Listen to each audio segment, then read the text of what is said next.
রেসিপিটা খুব সহজেই আমি করে নিচ্ছি। তো তোমাদের আজকে দেখিয়ে দেবো ডাল বড়া রেসিপিটা আমি কীভাবে বানিয়েছি, কী কী নিয়েছি।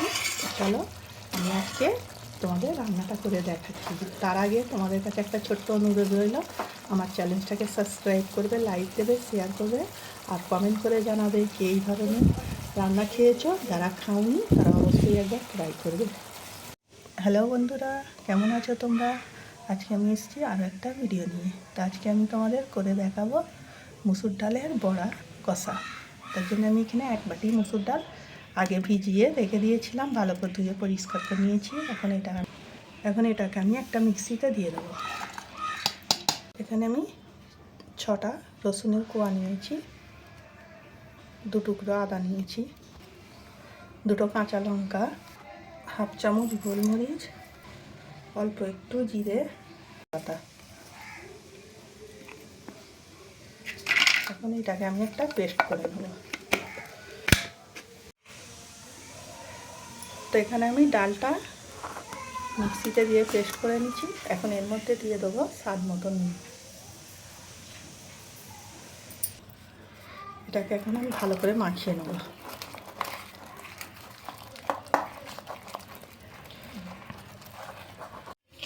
তো এখানে আমি একটা প্লেট নিয়েছি, তাতে আমি সাদা তেল মাখিয়ে নিয়েছি।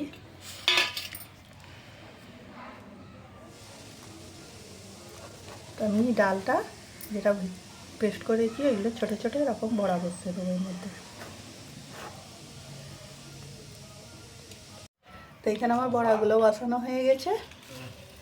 আমি চুলোয় একটা প্যান নিয়েছি, তাতে পানি দিয়ে দিচ্ছি।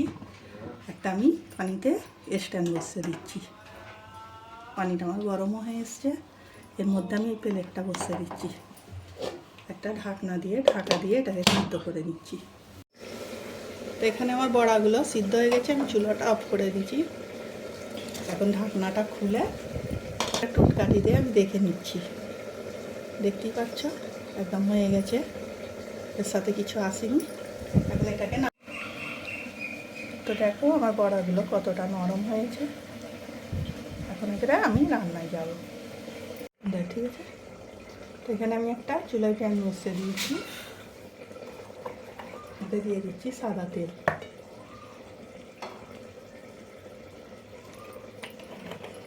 তো আমার তেল গরম হয়ে গেছে, আমি একটা পেঁয়াজকে মিহি করে কষিয়ে নিচ্ছি, এর মধ্যে দিয়ে দিচ্ছি।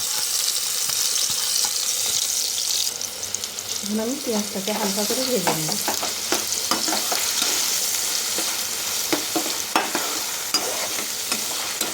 তো পেঁয়াজটা এখানে ভাজা হয়ে গেছে, দেখতেই পাচ্ছ তোমরা। এর মধ্যে আমি দিয়ে দিচ্ছি একটা টমেটোকে এরকম ছোটো ছোটো করে কুচিয়ে রেখেছি, এর মধ্যে দিয়ে দিচ্ছি। আমি টমেটোটা পেঁয়াজের সাথে ভেজে নেব।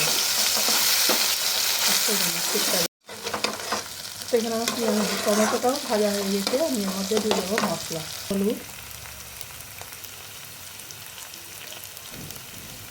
লঙ্কা, ধনে, জিরে আর স্বাদ মতো নুন, এগুলোকে একটু কষিয়ে নেব।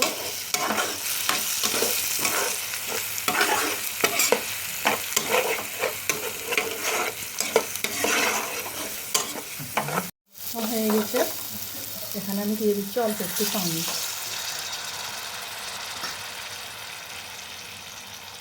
আদা রসুন বাটা। এখন এটাকে একটু পুরো মাছটা জোর দিয়ে কষিয়ে নেব।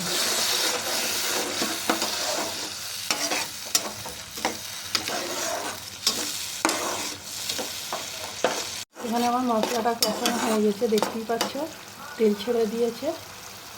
তো আমি এখন বড়াগুলো এর মধ্যে দিয়ে দিচ্ছি। এটাকে আরও একবার ভালো করে কষিয়ে নেব।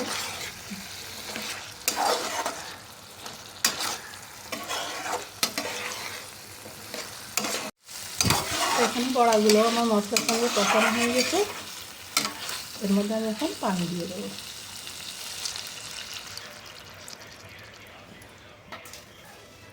পানিটা দেওয়ার পর এটাকে ভালো করে নাড়িয়ে চাড়িয়ে নিয়ে এটাকে আরও একটু সিদ্ধ হতে দেবো। এখানে এবারে আমি ঢাকনাটা খুলে দেখব। পানিটা অনেক কমে গেছে, over the edge. নিতে তো ঠিক আছে। এখন আমি এতে একটু ধনে পাতা ছড়িয়ে দিচ্ছি, আর একটু নাড়াচাড়া করে এটাকে নামিয়ে নেব।